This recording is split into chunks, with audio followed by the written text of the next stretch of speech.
ada satu sahabat, berapa Jumat kok nggak kelihatan? Akhirnya ditanya oleh Nabi Muhammad SAW, kenapa kamu kok berapa Jumatan nggak kelihatan?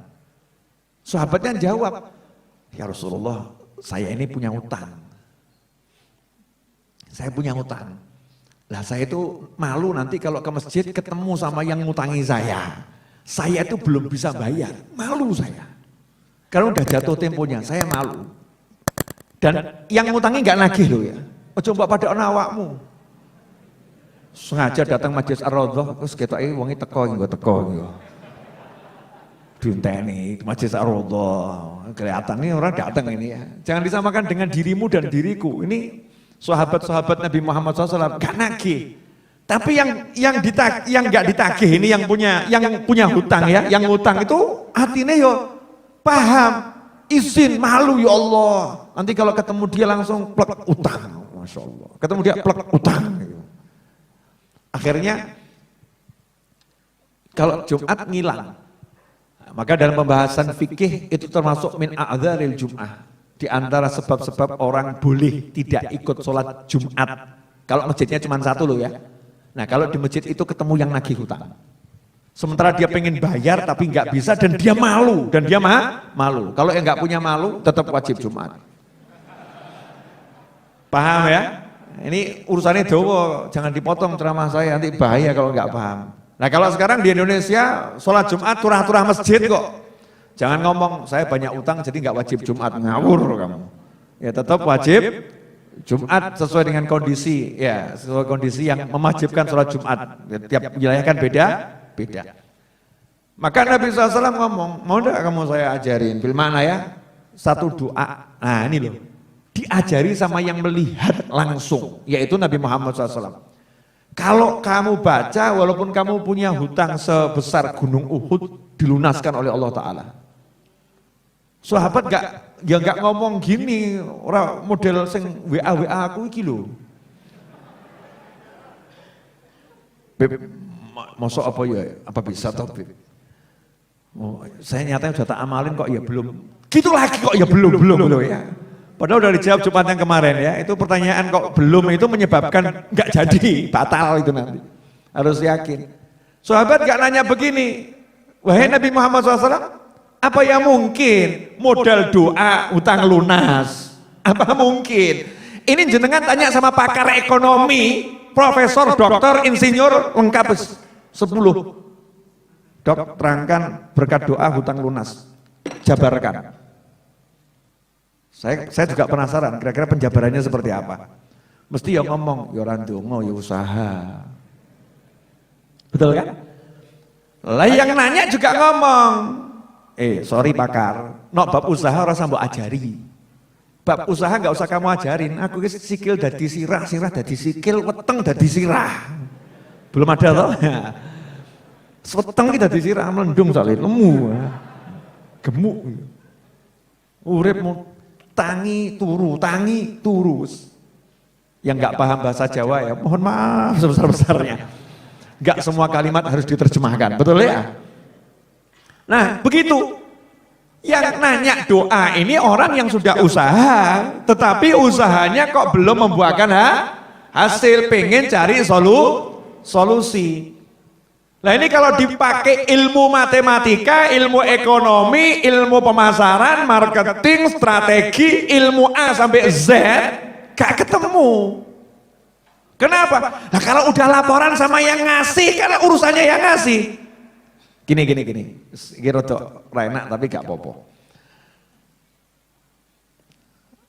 Di negeri antah berantah, bukan di Indonesia. Perlu dicermati ya, negeri antah berantah, bukan di Indonesia. Ojo fitnah awakmu. Negeri antah berantah. Hiduplah seorang raja. Rojo udu presiden. Presiden masa berlaku 5 tahun sekali, dipilih lagi ya 5 tahun sekali, betul loh? Nggak ada 5 tahun berikutnya, nggak ono. Maksimal 2 periode hukum saat ini di Indonesia kan seperti itu. Tapi kalau raja boleh puluhan tahun sak mati ini. Betul kan? Raja itu sampai akhir hayat. Dia selama dia masih hidup dia jadi raja. Di negeri antah berantah sebuah kerajaan hiduplah seorang raja. Raja buat peraturan, raja yang buat ya dia.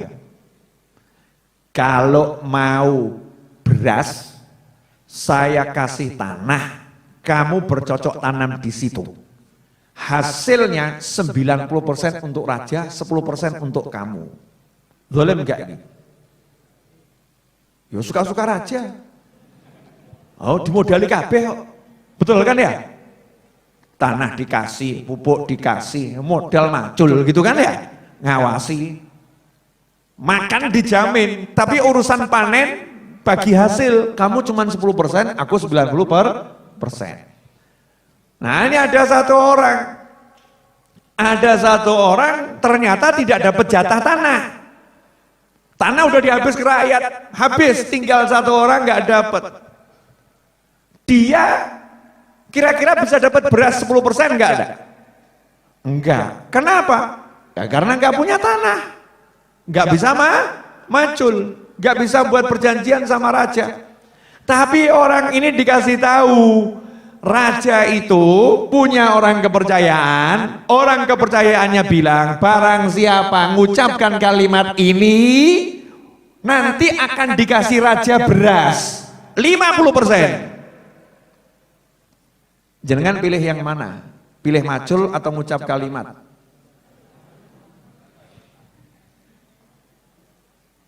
Ya, hoax, masa ada sih sing macul untuk 10%, yang macul dapat 10%, masa yang modal kecap dapat 50%. Tidak masuk akal, gak percaya. Tapi orang yang satu ini modal al-kepepe itu wal kebenturu, mentok. Dipaksa keadaan percaya, tapi nggak ada kalimat tak coba sih gak ono. Dia datangi orang kepercayaan raja tadi, nanya kalimatnya apa? Kalimatnya cukup kamu puji-puji raja. Raja yang agung, yang perkasa, yang dijaya, raja yang hebat, raja. Balenono ping 1000, persis di depan pintu istana raja. Ben kerungu. Wah, pagi-pagi raja dengar raja yang agung. Ini orang yang mengucapkan kalimat yang udah saya share di WhatsApp. Siapa mengucapkan dapat beras 50%. Pintu istana dibuka, raja nyuruh orang kepercayaannya, tanya alamatnya di mana, jangan sampai dia capek, jangan sampai dia lelah. Dia disuruh aja kerja sebisanya, terserah apa, nanti beras dikirimkan ke rumahnya. Masya Allah. Enak enggak yang seperti itu? Pertanyaan saya, bisa enggak raja berbuat seperti itu? Bisa enggak raja berbuat seperti itu? Nah kalau raja yang begitu aja bisa, lah Allah yang maharaja bisa enggak? Bisa enggak? Bisa enggak? Lah orang kepercayaannya Allah siapa? Yang paling dipercaya Allah siapa? Kanjeng Nabi Muhammad sallallahu alaihi wasallam, rasulmu, nabimu, kekasihmu, baginda Muhammad SAW. Itu yang paling dipercaya oleh Allah Subhanahu wa taala. Nabi punya banyak rahasia. Ada rahasia yang boleh di-share, ada rahasia yang nggak boleh di-share. Lah alhamdulillah ini rahasia yang di-share kok bab utang, cocok kok buat jenengan. Buat saya cocok kok. Makanya nggak pernah saya tinggalkan. Apa itu? Siapa yang mengucapkan ini hutangnya sebanyak gunung Uhud dilunaskan sama Allah Ta'ala. Allahumma kfini bihalalika an haramika wa aghnini bifadlika amman siwak. Terjemahan ini apal no. Terjemahannya dihafalkan, dihayati, dirasakan. Jadi bukan baca mulut, bacanya pakai hati, mulutnya ikut. Coba wali, mulutnya ikut, hatinya nggak mudeng. Hatinya mudeng, hatinya paham, hatinya ngucap, mulutnya ikut. Allahumma kfini, ya Allah tolong engkau cukupi aku. Bihalalika an haramika, dengan rezekimu yang halal sehingga tidak terjerumus sama yang haram. Wa aghnini, dan jadikan aku kaya.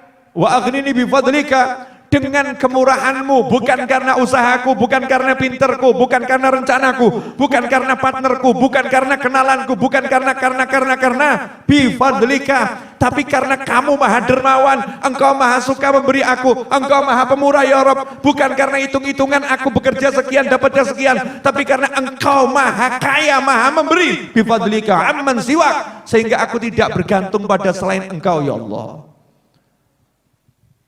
Sahabat langsung baca ini setiap habis sholat, utangmu lunas. Terima kasih ya Rasulullah. Habis sholat ya moco, Allahumma kfini bihalalika an haramika wa aghlini bifadlika amman siwa. Lan jenengan, assalamualaikum, handphone sing dijuko. Ya gak lunas-lunas. Kita ini begitu sukanya.